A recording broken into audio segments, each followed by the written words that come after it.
नमः शिवाय। हर हर महादेव। सावन के इस शुभ अवसर पर मित्रों हम आपको सुना रहे हैं शिव पुराण महात्म्य कथा और हम पहुंच चुके हैं रुद्र संहिता के द्वितीय खंड पर और उसमें भी हम प्रारंभ कर रहे हैं 40वां अध्याय। इसके पहले के अध्याय आपको चैनल पर आसानी से उपलब्ध मिल जाएंगे। तो प्रारंभ करते हैं मित्रों। ब्रह्मा जी का कैलाश पर शिव जी से मिलना। नारद जी ने कहा, हे महाभाग, हे विधाता, हे महाप्राण, आप शिव तत्व का ज्ञान रखते हैं। आपने मुझ पर बड़ी कृपा की है जो इस अमृतमयी कथा का श्रवण मुझे कराया। मैं आपका बहुत बहुत धन्यवाद करता हूँ। हे प्रभु, आप मुझे ये बताइए कि जब वीरभद्र ने दक्ष के यज्ञ का विनाश कर दिया और उनका वध करके कैलाश पर्वत को चले गए तब क्या हुआ? ब्रह्मा जी बोले, हे मुनिश्रेष्ठ नारद, जब भगवान शिव द्वारा भेजी गई उनकी विशाल सेना ने यज्ञ के उपस्थित सभी देवी देवताओं और ऋषियों को पराजित कर दिया, उन्हें पीट पीट कर यज्ञ से भगा दिया और वहां से भागने के लिए मजबूर किया, तब वे सभी मेरे पास आ गए। उन्होंने मुझे प्रणाम करके मेरी स्तुति की तथा वहां सारा वृत्तांत मुझे सुनाया। तब अपने पुत्र दक्ष की मुझे बहुत चिंता होने लगी और मेरा दिल पुत्र शोक के कारण व्यथित हो गया। तत्पश्चात मैंने श्री हरि का स्मरण किया और अन्य देवताओं और ऋषि मुनियों को साथ लेकर बैकुंठ लोक गया। वहां उन्हें नमस्कार करके हम सभी ने उनकी भक्ति भाव से स्तुति की। तब मैंने श्री हरि से विनम्रता से प्रार्थना की, भगवान आप कुछ ऐसा करें जिससे हम सभी का दुख कम हो जाए। देवेश्वर आप कुछ ऐसा करें जिससे यज्ञ पूरा हो जाए तथा उसके यजमान दक्ष पुनः जीवित हो जाएं। अन्य सभी देवता ऋषि मुनि भी सुखपूर्वक शांति से जीवन व्यतीत करें। मेरे इस प्रकार के निवेदन करने पर लक्ष्मीपति विष्णु जी ने, जो अपने मन में शिव जी का चिंतन कर रहे थे, प्रजापति ब्रह्मा और देवताओं को संबोधित करते हुए बोले, कोई भी अपराध किसी भी स्थिति में कभी भी किसी के लिए मंगलकारी नहीं हो सकता। हे विधाता, सभी देवता परम पिता परमेश्वर भगवान शिव के अपराधी हैं, क्योंकि इन्होंने यज्ञ में शिव जी का भाग नहीं दिया, साथ ही वहां उनका अनादर किया। उनकी प्रिय पत्नी सती ने भी उनके आगमन के कारण ही अपनी देह त्याग दिया। उनका वियोग होने के कारण भगवान अत्यंत रुष्ट हो गए हैं। तुम सभी को शीघ्र ही उनके पास जाकर क्षमा याचना मांगनी चाहिए। भगवान शिव के पैर पकड़कर उनकी स्तुति करके उन्हें प्रसन्न करो, क्योंकि उनके कुपित होने से संपूर्ण जगत का विनाश हो सकता है।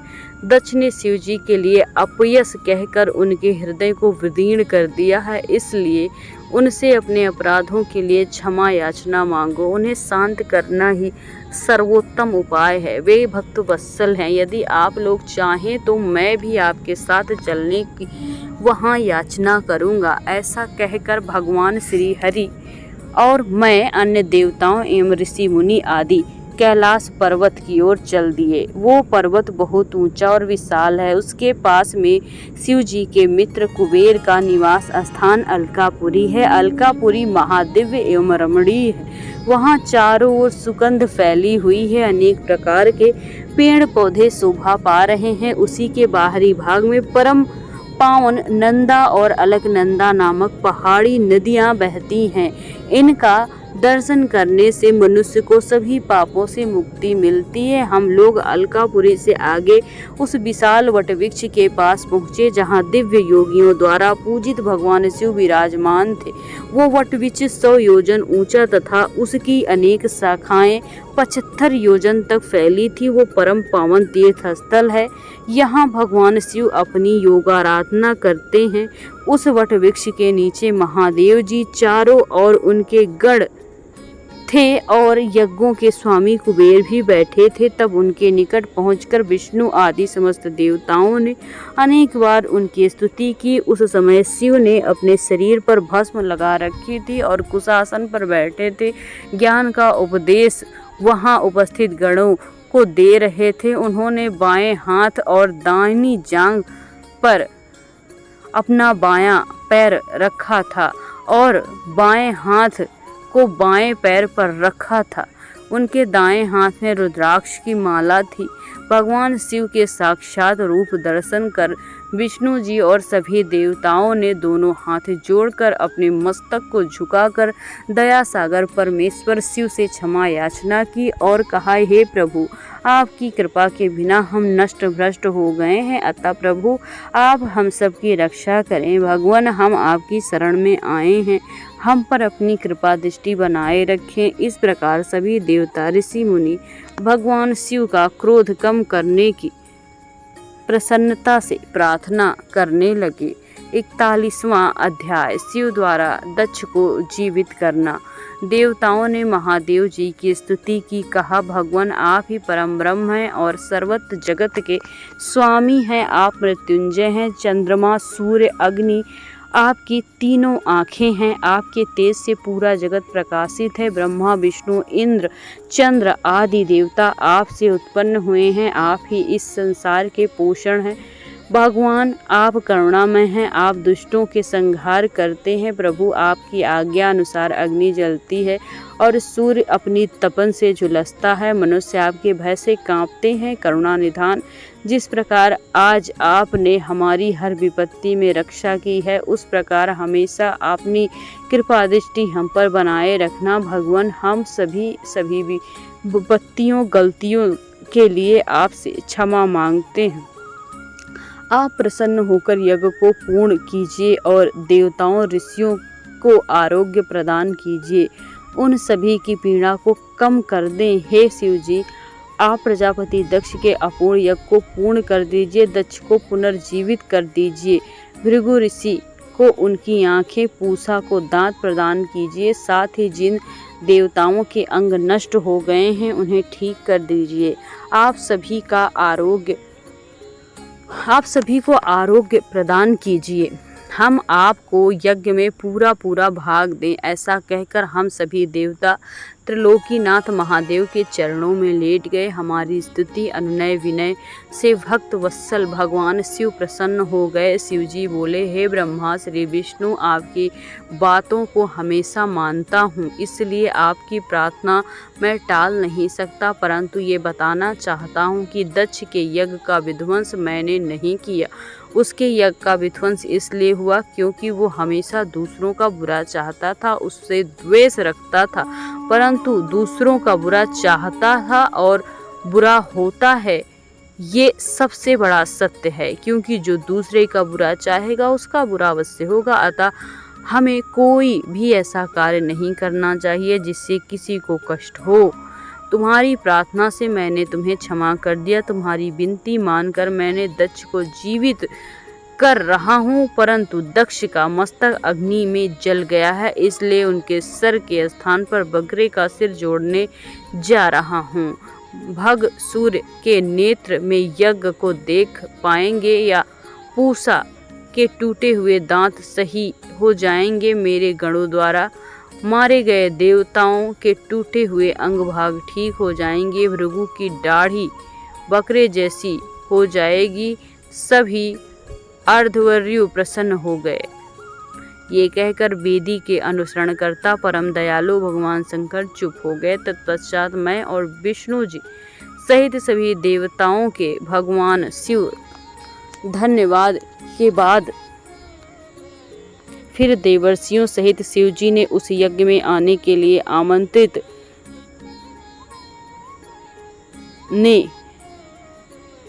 आमंत्रित कर दक्ष ने यज्ञ के स्थान पर अपना यज्ञ फिर से आरंभ किया। उस कनखल नामक यज्ञ क्षेत्र में शिवजी पधारे। तब उन्होंने वीरभद्र द्वारा किए गए विध्वंस को देखा। स्वाहा, स्वधा, पूषा, तुष्टि, धृति, समस्त ऋषि, पितर, अग्नि, यज्ञ, गंधर्व वहाँ राक्षस पड़े हुए थे। कितने लोग अपने प्राणों से हाथ धो चुके थे। तब भगवान शिव ने परम पराक्रमी सेनापति वीरभद्र का स्मरण करते हुए वीरभद्र तुरंत वहां पहुंच जाते हैं। उन्होंने भगवान शिव को नमस्कार किया। तब शिव हंसते हुए बोले, वीरभद्र, तुमने तो थोड़ी ही देर में सारा विध्वंस कर दिया, देवताओं को भी दंड दे दिया। हे वीरभद्र, तुम इस यज्ञ का आयोजन करने वाले दक्ष को जल्दी से मेरे सामने ले आओ। भगवान शिव की आज्ञा पाकर वीरभद्र गए। दक्ष का शरीर वहां लाकर रख दिया, परंतु उसमें सिर नहीं था। दक्ष के शरीर को देखकर शिव जी ने वीरभद्र से पूछा कि दक्ष का सिर कहाँ है। तब वीरभद्र ने बताया कि दक्ष का सिर काट कर उसने यज्ञ की अग्नि में डाल दिया है। तब शिव जी के आदेशानुसार बकरे का सिर दक्ष के धड़ में जोड़ दिया गया। जैसे ही शिव जी की कृपा दृष्टि दक्ष के शरीर पर पड़ी, वो जीवित हो गया। दक्ष के शरीर में प्राण आ गए और इस प्रकार उठकर बैठ गया। गहरी नींद से उठा। उठते ही उसने अपने सामने महादेव को देखा। उसने उन्हें उठकर प्रणाम किया, उनकी स्तुति की। उसके हृदय में प्रेम उमड़ आया और प्रसन्नचित्त होने के कारण वो कलुषित हृदय भी निर्मल हो गया। तब दक्ष को अपनी पुत्री का भी स्मरण हुआ। इसके कारण दक्ष को बहुत लज्जा महसूस हुई। तत्पश्चात अपने आप को संभालते हुए दक्ष ने करुणानिधान भगवान शिव से कहा, हे कल्याणमय महादेव, आप ही इस जगत के आदि और अंत हैं। आप ही सृष्टि के रचना का विचार करते हैं। आपके द्वारा हर जीव की उत्पत्ति हुई है। मैंने आपके लिए अपशब्द कहे हैं, आपको यज्ञ में भाग नहीं दिया। मेरे बुरे वचनों में आपको बहुत ही दुख पहुंचा है। आप प्रसन्न होइए, हमारी पूजा अर्चना स्वीकार कीजिए। ब्रह्मा जी बोले। नारद इस प्रकार भगवान शिव की स्तुति के बाद दक्ष चुप हो गए। तब श्री हरि भगवान विष्णु शिव की स्तुति करने लगे। तत्पश्चात मैंने भी महादेव की स्तुति की। भगवान, आपने मेरे पुत्र दक्ष पर अपनी कृपा दृष्टि और उसके उद्धार के लिए बहुत कुछ किया। देवेश्वर, अब आप प्रसन्न होकर सभी शापों से हमें मुक्ति प्रदान कीजिए। महामुनि इस प्रकार महादेव की स्तुति करके दोनों हाथ जोड़कर अपने सिर झुकाकर खड़े हो गए। हम सभी देवगणों की स्तुति सुनकर भगवान प्रसन्न हो गए और उनका मुख खिल उठा। तब वहां उपस्थित इंद्र सहित अनेक सिद्धों, ऋषियों, प्रजापतियों ने भक्तवत्सल करुणानिधान भगवान शिव के अनेकों बार स्तुति की। यज्ञशाला में उपस्थित अनेक उपदेवों, नागों, ब्राह्मणों ने भगवान शिव को प्रणाम किया और उनका प्रसन्न मन से स्तवन किया। इस प्रकार सभी देवों के मुख के स्तवन सुनकर भगवान शिव को बहुत ही संतोष पहुंचा। 42वां अध्याय, दक्ष का यज्ञ को पूर्ण करना। ब्रह्मा जी कहते हैं, नारद मुनि, इस प्रकार श्री हरि मेरे देवताओं और ऋषि मुनियों की स्तुति से भगवान शंकर बहुत प्रसन्न हुए। वे हम सब की ओर अपनी कृपा दृष्टि से देखते हुए बोले, प्रजापति दक्ष, मैं तुम पर प्रसन्न हूँ। मेरा अस्तित्व सबसे अलग है। मैं ईश्वर हूँ, फिर भी मैं सदैव अपने भक्तों के अधीन रहता हूँ। 4 प्रकार के पुण्यात्मा मनुष्य मेरा भजन करते हैं। उनमें पहला आर्त, दूसरा जिज्ञासु, तीसरा अर्थार्थी और चौथा ज्ञानी है। परंतु ज्ञानी को मेरे खास सानिध्य प्राप्त होते हैं, उसे मेरा स्वरूप माना जाता है। वेदों को जानने वाले परम ज्ञानी ही मेरे स्वरूप को जानकर मुझे समझ सकते हैं। जो मनुष्य कर्मों के अधीन होता है वो मेरे स्वरूप को नहीं पा सकता। इसलिए तुम ज्ञान को जानकर शुद्ध हृदय एवं बुद्धि से स्मरण कर उत्तम कार्य करो। इसलिए तुम ज्ञान को जानकर शुद्ध हृदय एवं बुद्धि को स्मरण करके कर्म करो। हे दक्ष, मैं ब्रह्मा विष्णु का रक्षक हूँ। मैं ही आत्मा हूँ। मैं ही संसार की सृष्टि हूँ। मैं ही संसार का पालन करता हूँ। मैं दुष्टों का संहार और नाश करता हूँ, उनका विनाश करता हूँ। बुद्धिहीन मनुष्य जो सदैव सांसारिक बंधनों और मोह माया में फंसे रहते हैं, कभी मेरा साक्षात नहीं करते। मेरे भक्त सदैव मेरे स्वरूप का चिंतन करते हैं। उनका जो नहीं करते उनका नाश हो जाता है।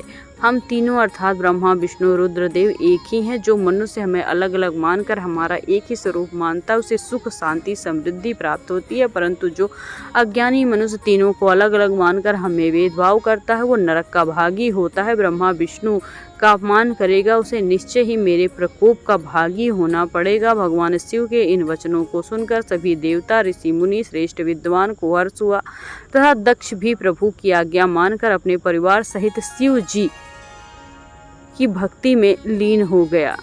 तब भगवान ने शिव शक्ति में लीन और भी भक्तों की आराधना सुनी। भगवान शिव ने प्रसन्नतापूर्वक उसे वरदान भी दिया। तत्पश्चात भक्तवत्सल भगवान शंकर जी की आज्ञा लेकर प्रजापति दक्ष पुनः अपने स्थान की ओर आरंभ कर दिए। इस प्रकार उन्होंने सर्वप्रथम शिव जी का भाग दिया, सब देवताओं को भी उचित भाग दिया। यज्ञ में उपस्थित सभी ब्राह्मणों को दक्ष ने सामर्थ्य के अनुसार दान दिया। महादेव का गुणगान करते हुए दक्ष ने यज्ञ के कर्मों को भक्ति पूर्वक संपन्न किया। इस प्रकार सभी देवता मुनि ऋतुजों की सहायता से दक्ष का सनद यज्ञ संपन्न हुआ। तत्पश्चात सभी देवताओं और ऋषि मुनियों ने महादेव के यश के गान और अपने अपने निवास की ओर चले गए। वहां उपस्थित अन्य लोगों ने शिव जी की आज्ञा मानकर वहां से प्रस्थान किया। तब मैं विष्णु जी की शिव वंदना करते हुए अपने अपने लोक को चले गए। दक्ष ने करुणानिधान भगवान शिव की अनेक बार स्तुति की, शिव को सम्मान दिया।